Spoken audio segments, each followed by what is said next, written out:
Bonjour, chers internautes. Je vous accueille ici à Dakar, capitale du Sénégal. Derrière nous, l'océan Atlantique. Et j'ai le plaisir de recevoir Stanislas Zézé, président de Bloomfield Investment Corporation, à l'occasion de la parution de son livre, succès de librairie, L'homme aux chaussettes rouges, Stanislas Zézé, écrit donc par le président de Bloomfield Investment Corporation et l'écrivain Pacom Christian Kipré. Bonjour Stanislas Zézé. Bonjour Adama, bonjour. Alors, bienvenue à Dakar.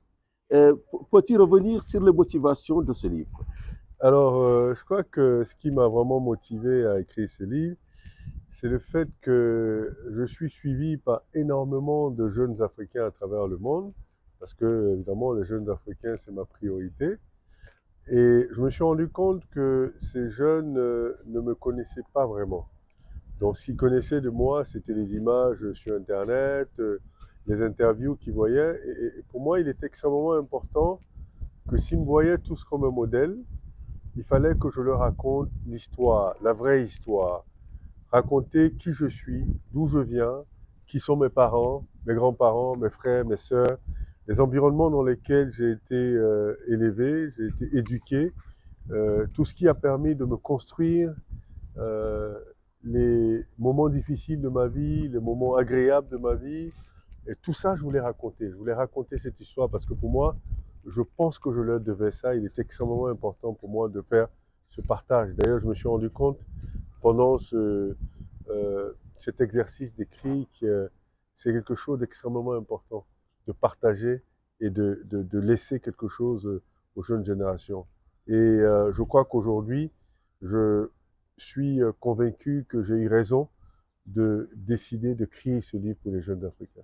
Alors, justement, j'ai eu raison de m'adresser directement aux jeunes Africains. Alors, le titre, il interpelle et en même temps, il soulève un petit peu cette énigme. C'est les chaussettes rouges.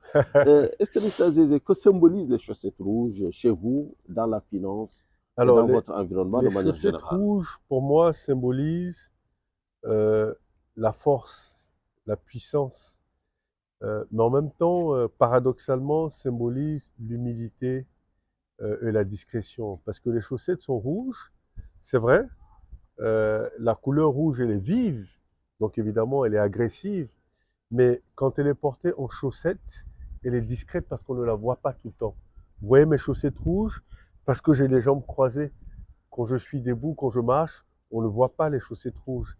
Et j'ai emprunté justement ces chaussettes rouges-là des cardinaux du Vatican, qui sont des gens extrêmement puissants. Ceci dit, on ne voit pas les chaussettes à cause de la soutane.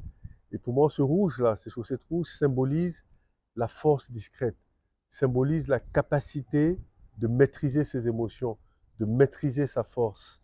Et le rouge, en même temps, représente l'amour. Et le fait que ce soit des chaussettes, ça fait penser à l'humilité parce que les chaussettes, on les porte, on marche sur des chaussettes. Donc c'est le côté humble de cette symbolique-là.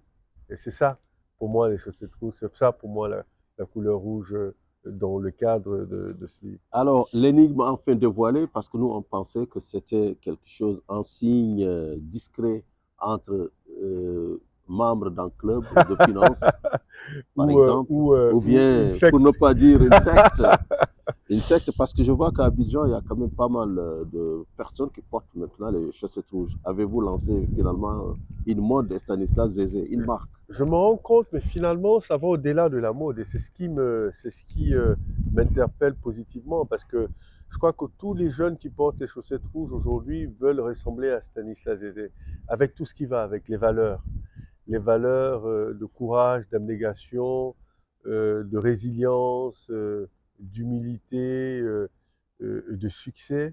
Et je crois que pour moi, c'est extrêmement important parce que si à travers ce symbole-là de la chaussette rouge, j'arrive à motiver des jeunes Africains à se responsabiliser, à prendre leur destin en main et à suivre un certain nombre de valeurs à travers ce code des valeurs pour y arriver. Je pense que c'est quelque chose d'extraordinaire parce que nous sommes dans un monde en mutation où l'Afrique va jouer un rôle extrêmement important Et il est extrêmement important que les Africains soient les acteurs principaux de cette mutation-là.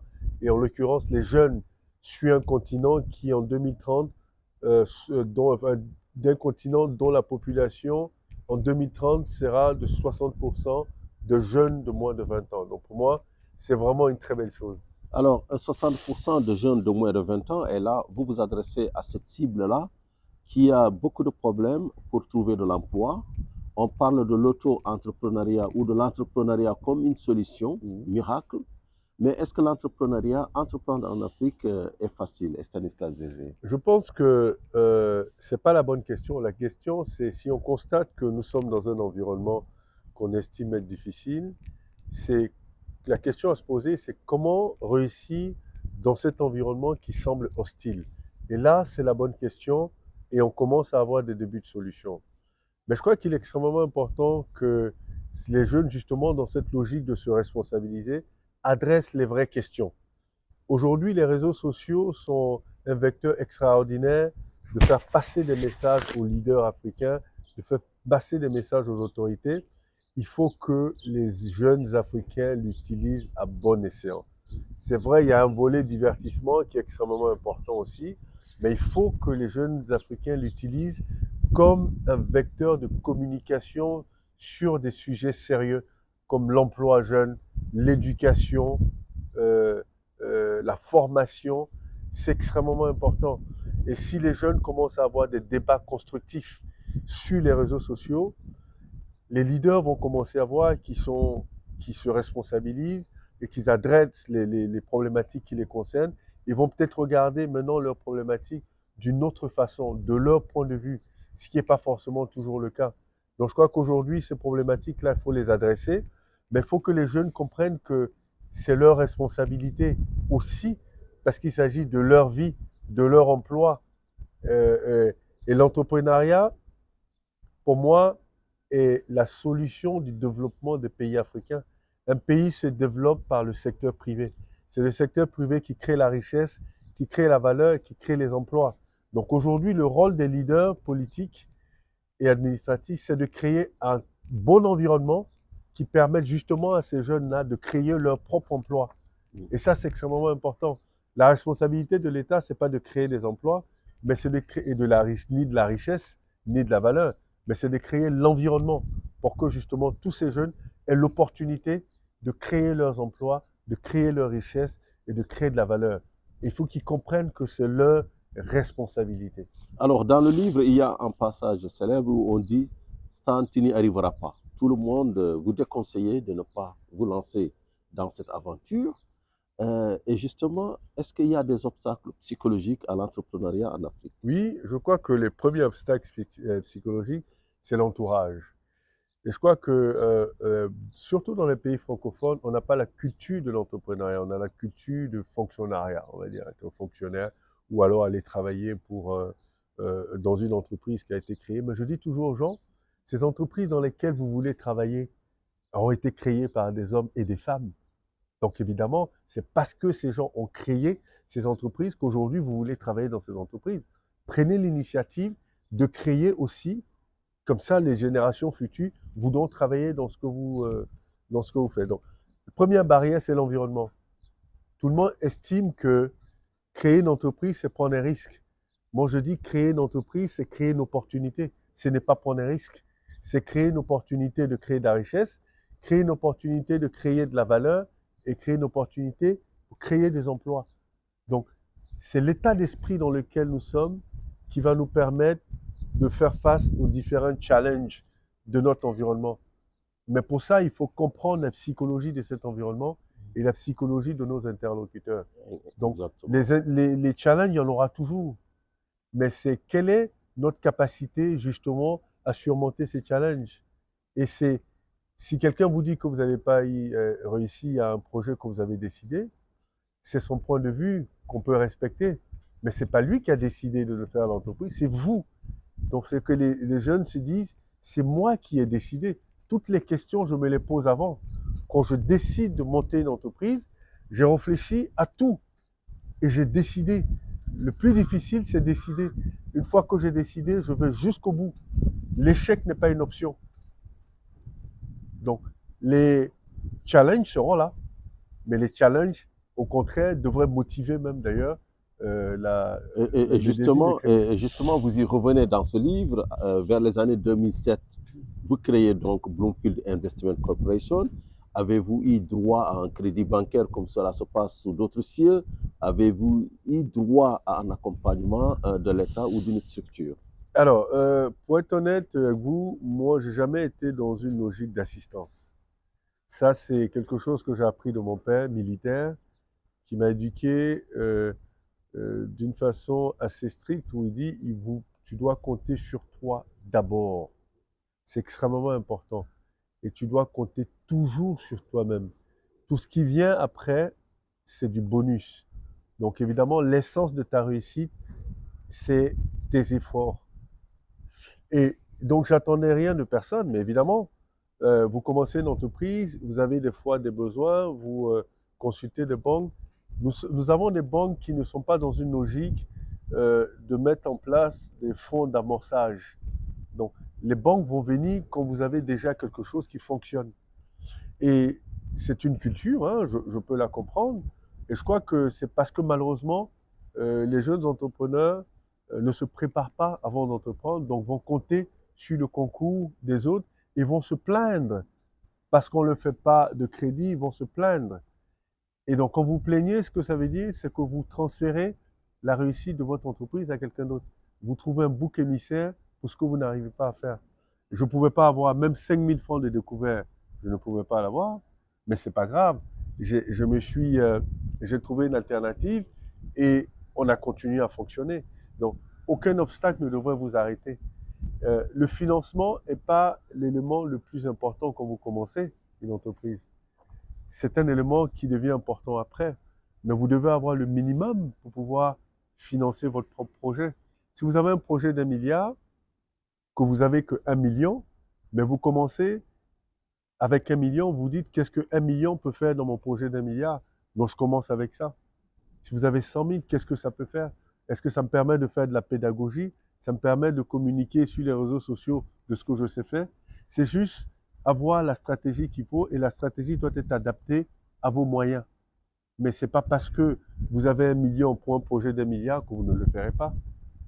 C'est de ça qu'il s'agit en fait. Donc le financement n'est pas important. Je pense qu'il faut de la niaque, il faut croire en son projet, il faut être déterminé. Mais est-ce que cela suffit-il? Non, le financement, je n'ai pas dit que le financement n'était pas important. Le financement est important, mais ce n'est pas l'objet le plus important. Donc ce n'est pas un facteur bloquant pour monter une entreprise. C'est un élément extrêmement important, mais ce n'est pas un facteur bloquant. Vous pouvez avoir, on peut vous donner 10 milliards aujourd'hui et vous échouez un projet. Ce n'est pas l'argent qui fait réussir le projet. C'est votre capacité à mener votre projet. C'est votre détermination, votre résilience, votre capacité à convaincre vos clients que vous êtes capable de produire quelque chose de qualité. C'est comment vous domptez votre environnement. C'est tout ça, votre état d'esprit. Ce n'est pas que l'argent. Sinon, il y a beaucoup de gens qui ont réussi beaucoup de projets parce qu'ils ont l'argent. Mais je connais beaucoup de gens qui ont beaucoup d'argent mais qui échouent dans des projets. Voilà, donc à la lumière de ce que vous dites et qui vient directement de votre expérience et dont il est question dans ce beau livre, quelle idée ou bien quelle analyse faites-vous du secteur privé ivoirien et ouest-africain en général aujourd'hui? Je pense qu'il y a une évolution significative et importante du secteur privé en Côte d'Ivoire en particulier et dans la sous-région en général. La Côte d'Ivoire représente 40% du PIB de l'UEMOA, donc c'est quand même une portion assez importante. Et il me semble que 70% de la liquidité de l'UEMOA circule en Côte d'Ivoire. Donc 70%, ouais.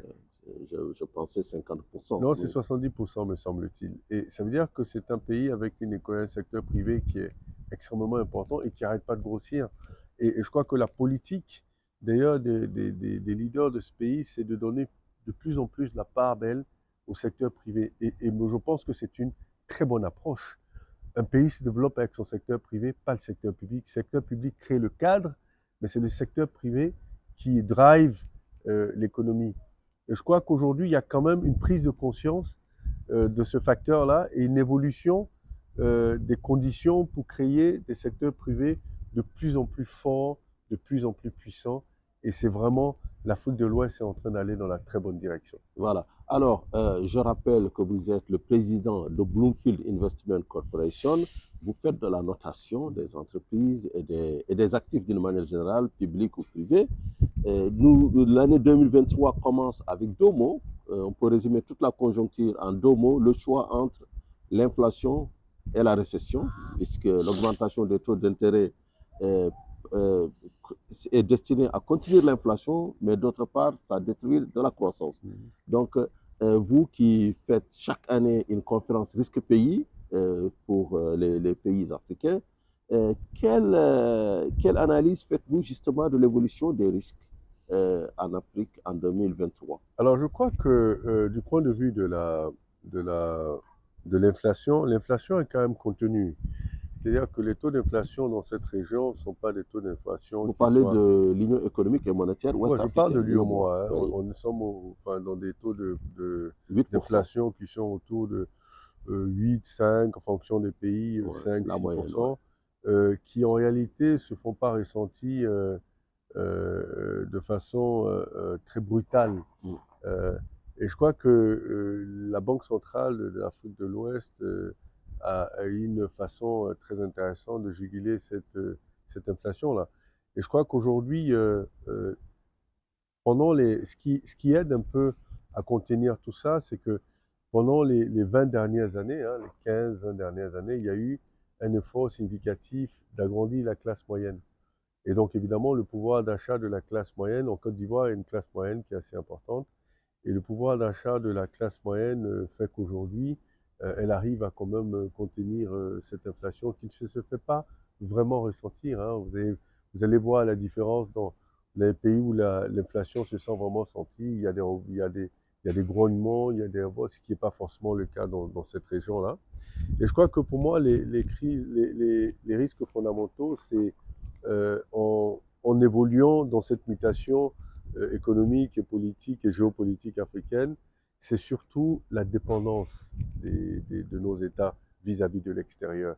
La crise de Covid-19 a montré bien les limites de cette mondialisation, parce que quand les gens ferment leurs frontières, que vous n'êtes pas capable d'importer ou d'exporter, et que vous êtes dépendant de l'importation, de l'exportation, ça devient un problème. Aujourd'hui, il est extrêmement important de rendre plus forts les marchés domestiques. Et pour moi, le plus gros risque, c'est ça, c'est d'avoir des marchés domestiques qui soient faibles. Il faut renforcer les entreprises locales, il faut transformer l'économie, il faut créer des marchés de consommation locale de nos matières premières en des produits finis et qu'on ne soit pas en train d'exporter 90% de nos matières premières, mais plutôt 15-20% maximum de nos matières premières et que 80% soient transformés sur place et consommés sur place. Et je crois que c'est les vrais enjeux aujourd'hui des économies africaines, c'est de consolider leur marché de consommation locale, de consolider leurs entreprises locales. Il faut que les PME locales soient la priorité absolue des leaders africains.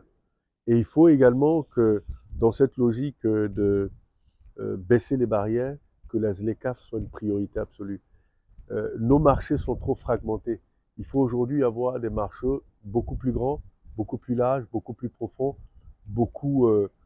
avec beaucoup moins de barrières. Les visas, c'est quelque chose qui devrait commencer à tomber dans toute l'Afrique. On ne devrait pas avoir besoin de visa pour voyager dans toute l'Afrique en tant qu'Africain. Il est extrêmement important pour le business d'enlever les visas.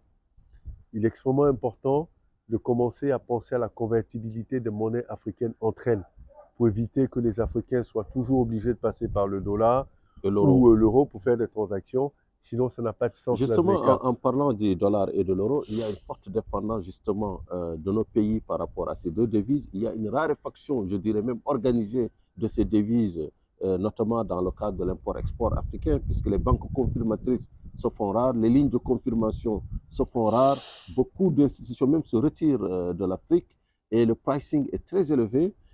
Est-ce que dans ce cas de figure, on ne peut pas s'attendre à ce que les grandes agences de notation internationales détériore encore le risque Afrique, les notations souveraines africaines. Ouais, mais peut-être qu'à un moment donné, il faut que les Africains prennent conscience de qui sait les évaluer et qui ne sait pas les évaluer. Vous savez, aujourd'hui, si vous confiez, si les Africains continuent à confier le destin aux autres, évidemment, c'est les autres qui décideront pour eux.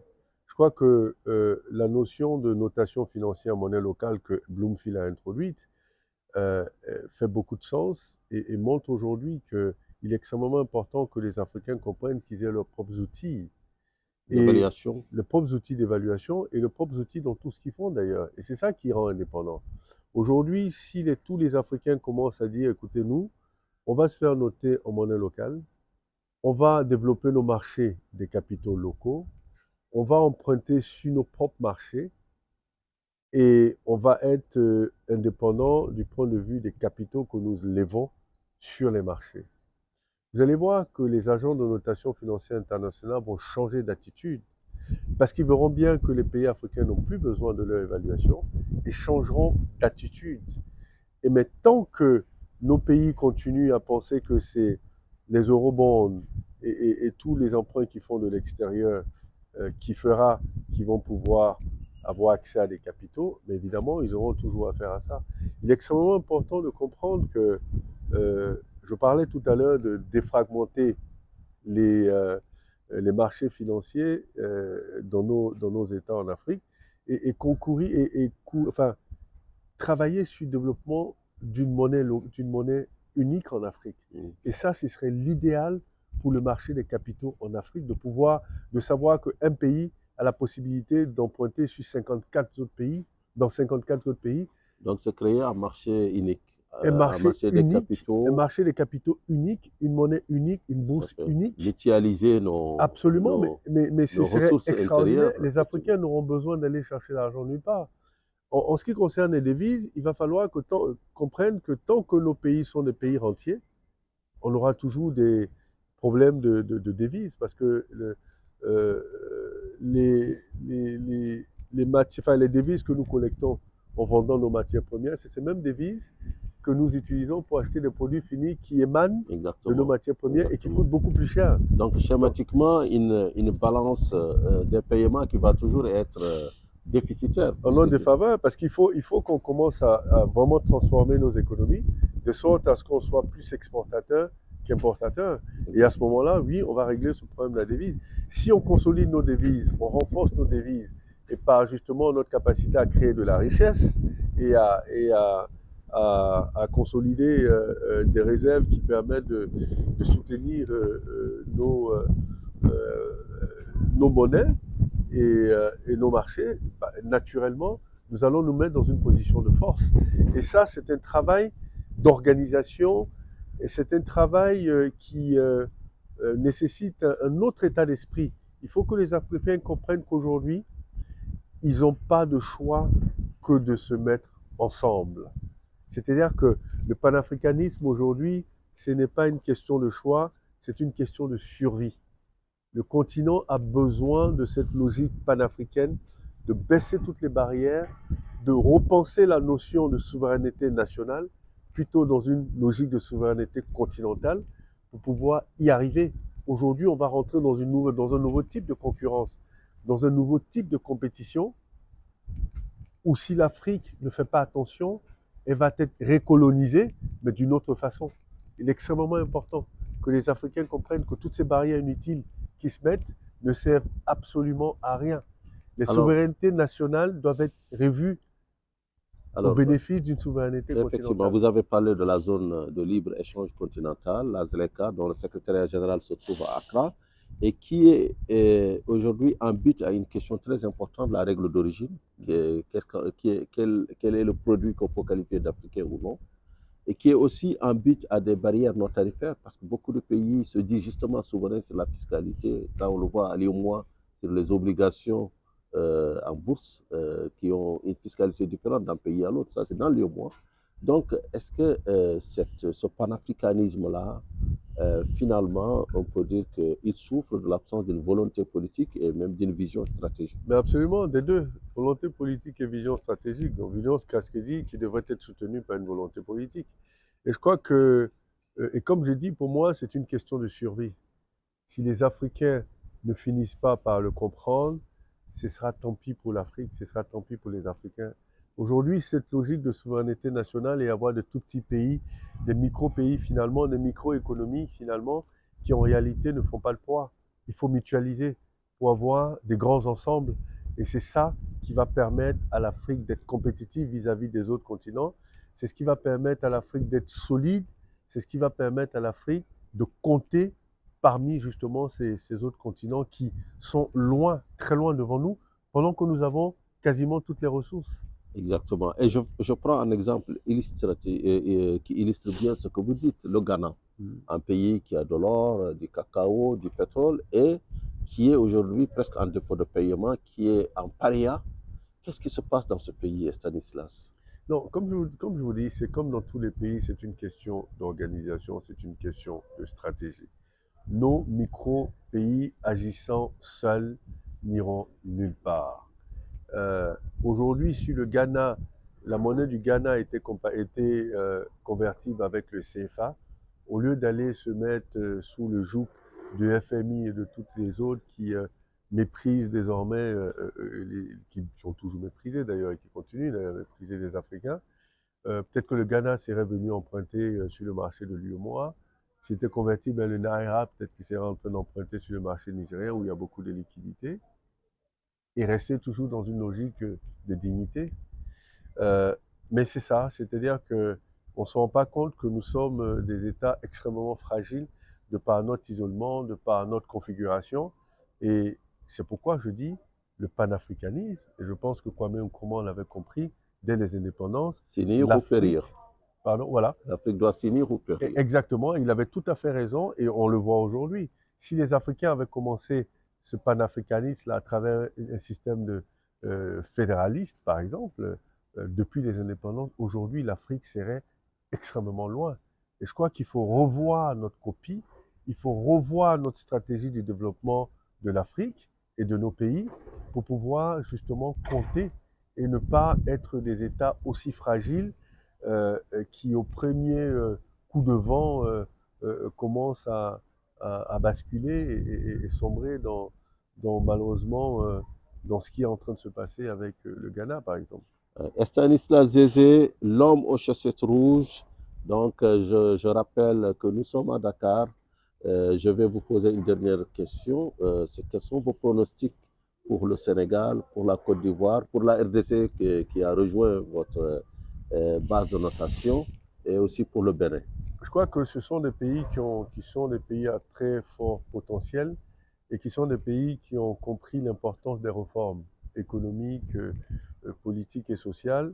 Les réformes politiques sont beaucoup plus lentes à cause de la culture même politique de nos continents, mais les réformes économiques sont très fortes et on peut le constater sur le terrain, que ce soit au Sénégal, en Côte d'Ivoire, au Bénin, en RDC. On voit bien qu'il y a une vraie volonté de changer le paradigme économique et qui est en train de se manifester sur le terrain. Et nous avons introduit les conférences risque pays dans différents pays qui permettent d'établir la cartographie de risque d'investissement de ces pays-là. Et c'est des choses très appréciées par les investissements locaux, régionaux et internationaux et que les pays commencent à comprendre. Monter patte blanche, c'est essentiel. La gouvernance, la bonne gouvernance, c'est essentiel. Et quand on parle de bonne gouvernance, on parle de tout un système de gestion d'un pays. On ne parle pas seulement de la gestion financière, de tout un système de gestion. Et ça, ces pays commencent à le comprendre et c'est extrêmement, extrêmement encourageant. Extrêmement encourageant. Stanislas Zézé, je vais faire une citation que je partagerai avec les internautes. L'ennemi le plus farouche de l'entrepreneur, c'est le doute. Dès l'instant où vous commencez à douter, vous avez déjà échoué à 75%. Stanislas Zézé. Donc, le doute, c'est l'ennemi de l'entrepreneur. Absolument. Donc, merci Stanislas Zézé. Merci infiniment. Merci. Et à nous revoir. À nous Merci, revoir. chers internautes. Et je vous conseille de vous procurer L'Homme aux chaussettes rouges. C'est un livre festif, mais avec beaucoup d'enseignements et qui définitivement remet un peu en relief les questions du code de valeurs que je pense que devrait avoir notre jeunesse africaine, et aussi la confiance en soi. Je parle d'arrogance positive, de beaucoup de choses, et ce sera avec grand plaisir que je changerai avec tout le monde sur ces questions-là, après lecture naturellement du livre. Quant à moi, Peace. je retiens cette belle expression, l'arrogance positive. Absolument. Merci. Merci.